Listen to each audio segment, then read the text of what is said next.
And hi everyone, paano tayo mag-create ng Everest na funnel sa AMG Dominate? First step natin, click natin to build funnel now, or ito, start building a funnel.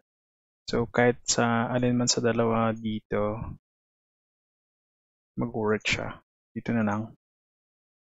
Then from here, lang natin.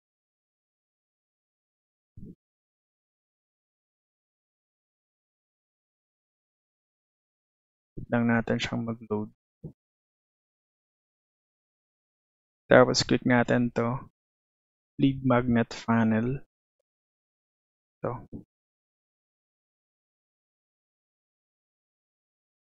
then choose tayo ng template. So any template can do except this one.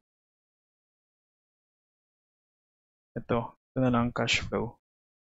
Let's click natin tong create now na button na to.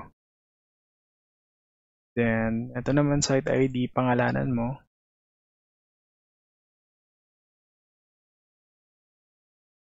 Yan, ito yung name ko. Tapos, survey, i-blank ko muna siya since hindi pa tayo nakapag-create ng survey. To follow siya sa IMG list. Try ko siya dito. Then, submit. Just open site now. So, ganito na yung itsura niyan. Ngayon, edit muna natin siya, page builder. So, ito, delete ko siya. Remove. Tapos, kuha ko ng title. Then,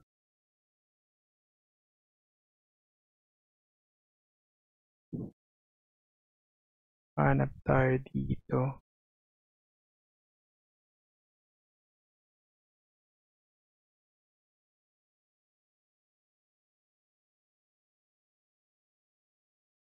Siguro ito na lang. Kahit anong title, kung ano yung mas appropriate sa inyo.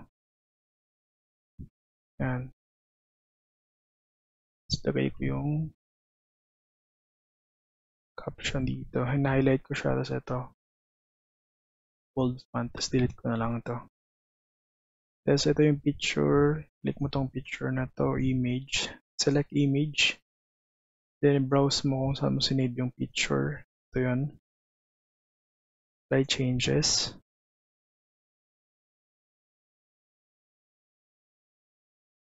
Tapos, next is ito naman. Pin natin siya dyan. Gawin ko na lang H2 or H3 na lang. Space ko siya dito. Yan. Ito, pwede mo siyang tanggalin na lang. Save natin siya. Publish. Oh.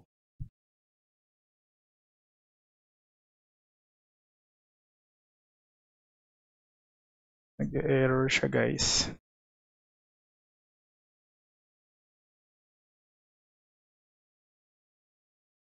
Try ko siya i-save ulit. Error siya, ayaw niya mag-save.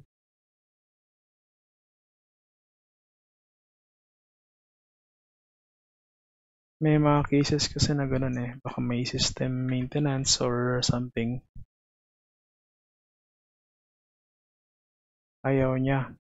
So, gagawin natin, close and reopen yung Dominate. Ayan. So, ito na siya.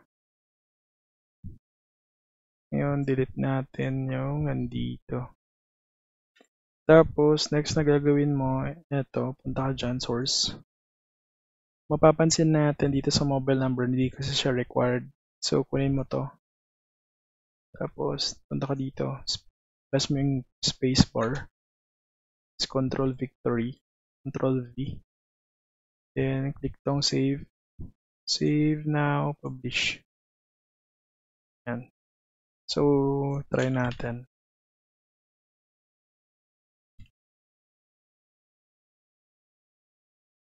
So, kung wala yung record kanina, pag sinabit natin, may skip siya. So, yun yung purpose ng naglalagay ka ng required. Next step naman is, maglalagay na tayo ng survey form. kung ano yung mga fields na kailangan mo. Basically, punta ka ng IMG na members portal mo. Then from here, punta ka dito sa tools, e-app. Yan. Tapos, lagay mo lang yung agent code mo. Just to note, no, dapat Manila Bankers or life license password tayo para ma-access natin yung mga Manila Bankers products.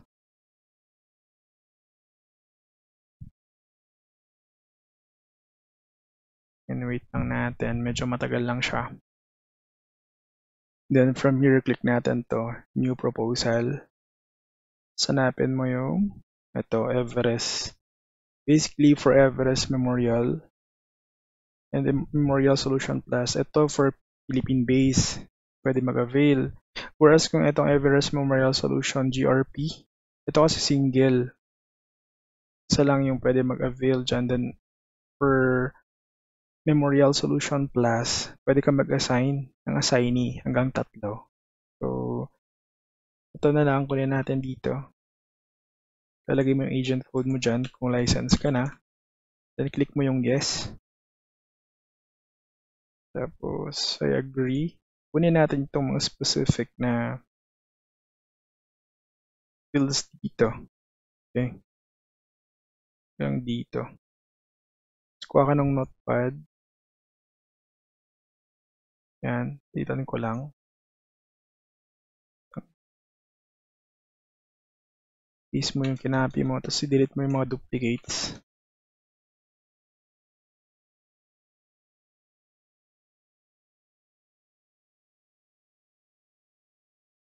Birthday. Country.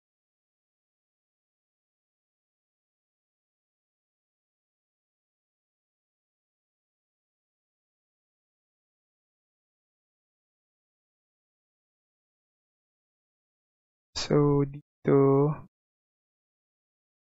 ang galing ko mo itong country na to. Okay, sa face amount, makita natin dito 50, 100, 200, 300, 500.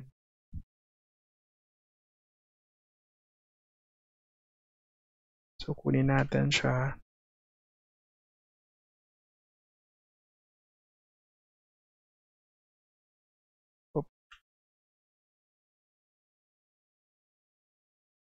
Screenshot ko muna siya para makuha ko. Tapos ito, 5, 1, 5, 10 pay. Sign 1, 2, 3.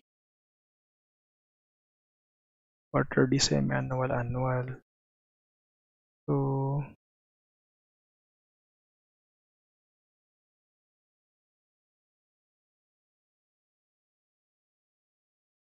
one pay.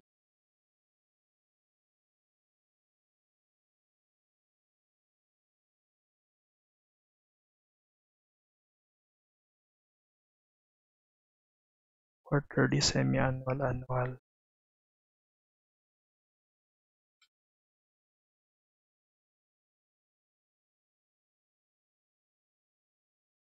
Yan. Tapos, 100K. Then, 200.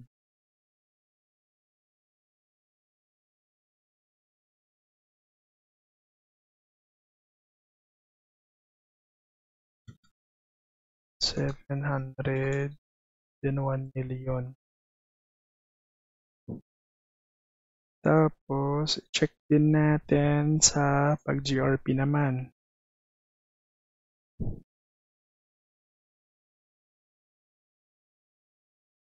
Tools ko muna to.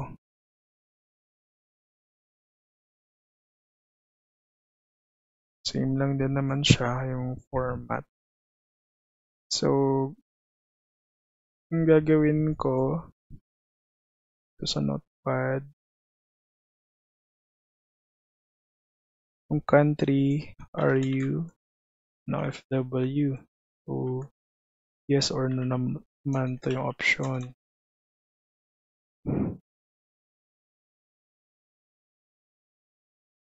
Nilagay ko yung current location.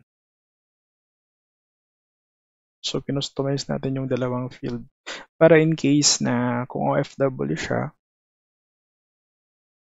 lalagay niya dito, di ba? Kung yes, tapos lalagay niya yung current location. Same lang din naman dito pag hindi siya OFW, no, nilalagay niya yung current location. So, yung formatting na to basically is gaganyan ko siya yung separator na ganito, hindi LA, hindi siya LS. So, Google natin.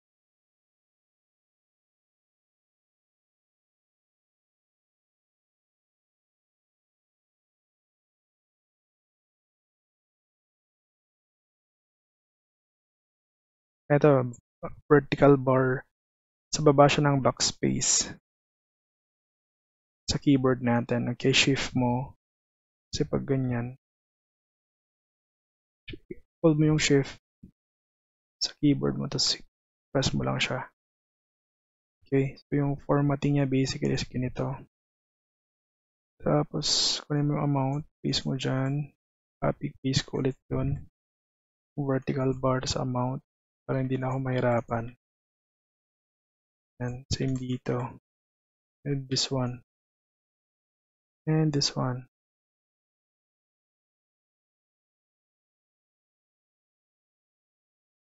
Tapos, paste mo yung kung ano yung nandito, ilagay mo siya sa kabila.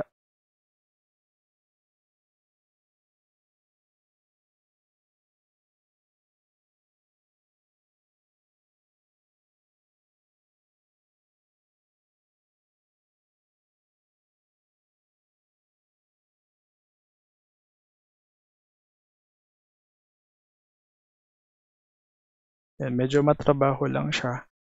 Pero once na makakreate na tayo ng survey, mabilis na lang siya. Save ko muna to.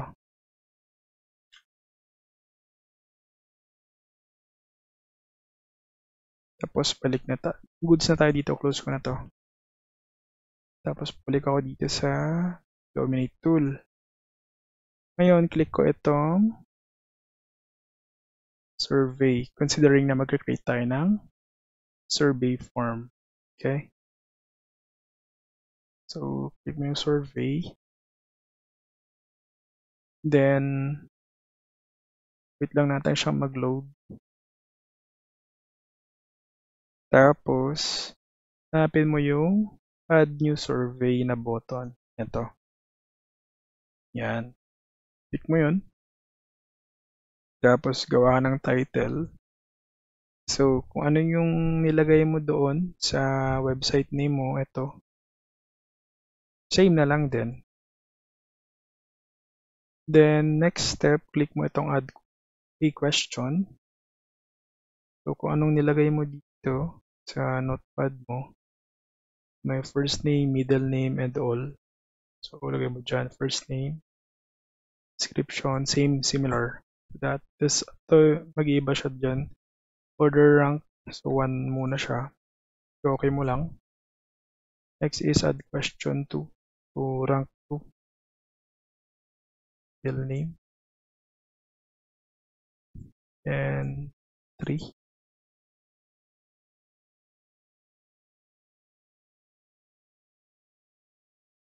Tapos, email address.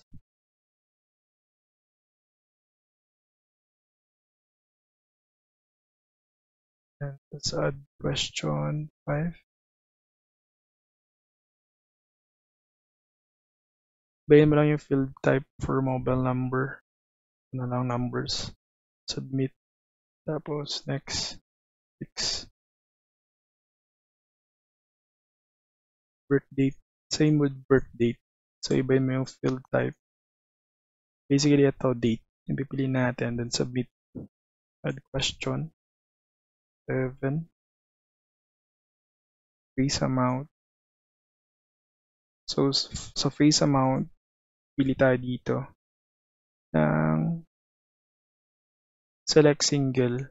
So, iba yung format niya na ni-require natin is ito yung example value, that yung separator, vertical separator, and label. So, ganitong format yung gagawin natin. Okay? Tapos, paste mo siya dito.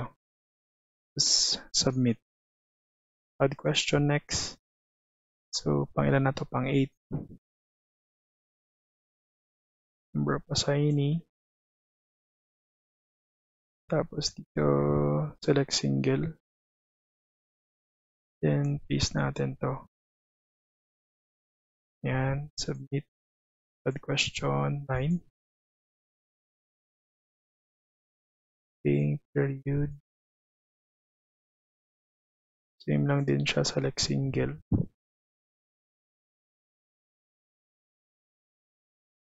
Tapos 10.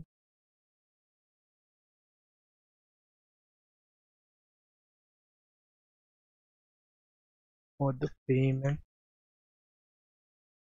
Bigyan ko na lang mode of payment. Select single. So ito. 10, 11.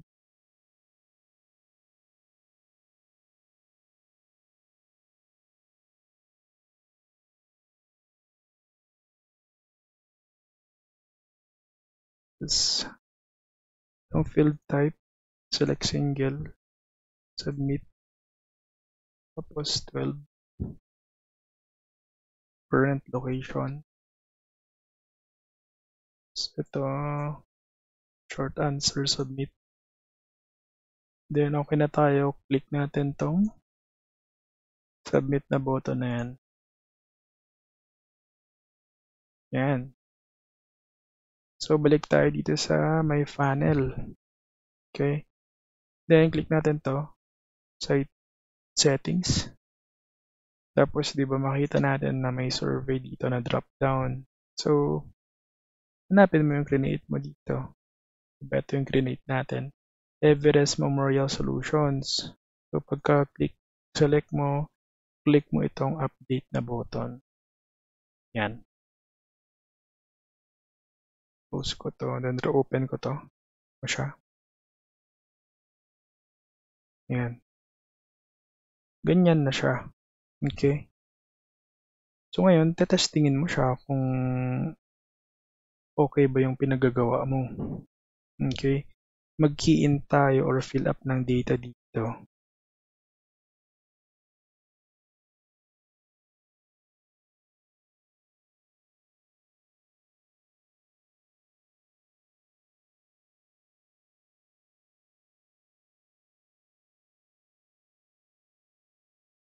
Dari annual.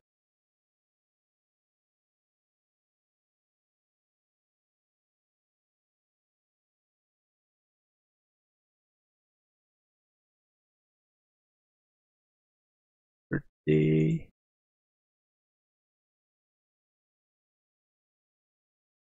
Face amount, say 1 million. That's number of assignee.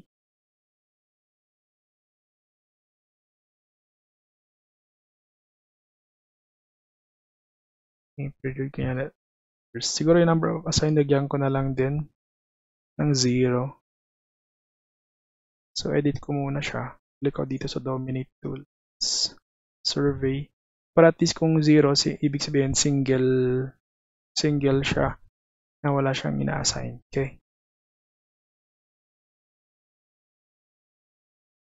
Ito.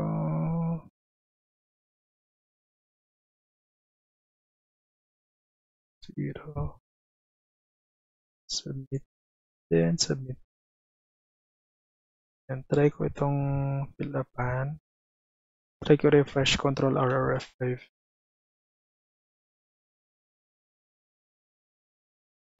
Try natin ulit.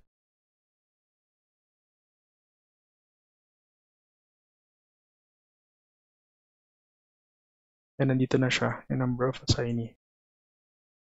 Kung by default, yung pipiliin niya, diba? Mag-key in ulit ako.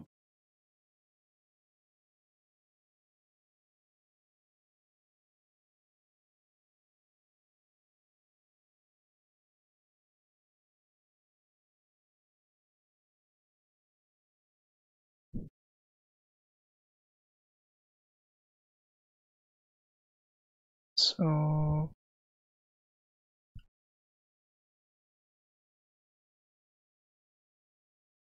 say 1 million, tapos number of assignee 0, tapos 5 years to pay, submit. Yan. So, nag-congratulations na siya. Ngayon, saan mo titignan yon yung nag-fill up? So, from the Dominate tool, click mo itong survey. Dito. Survey. Then, hanapin mo yung pinag-create mo kanina. At for my case, ito, Everest Memorial Solution. Then, makita natin dito, di ba? May responses, edit survey. So, dito ka, responses. Yan. So, pwede ko na siyang create ng proposal from here, yung details na provide niya. Okay, so ganun lang siya. Kung may mga questions kayo sa pag-create ng survey, let me know para kapag provide ako ng further assistance. Yan. Ganun lang po siya. Considering na nakuha mo na yung birth date niya, personal details, specific amount na gusto niyang coverage, etc. So, pwede mo na siya i-createan. Okay, kung OFW siya, so required kasi na IMG member siya. So, before to avail this product, so, discuss mo na lang din sa kanya na kailangan mong mag-member muna. Ito yung mga benefit, then you can avail from there. So, ganun po siya.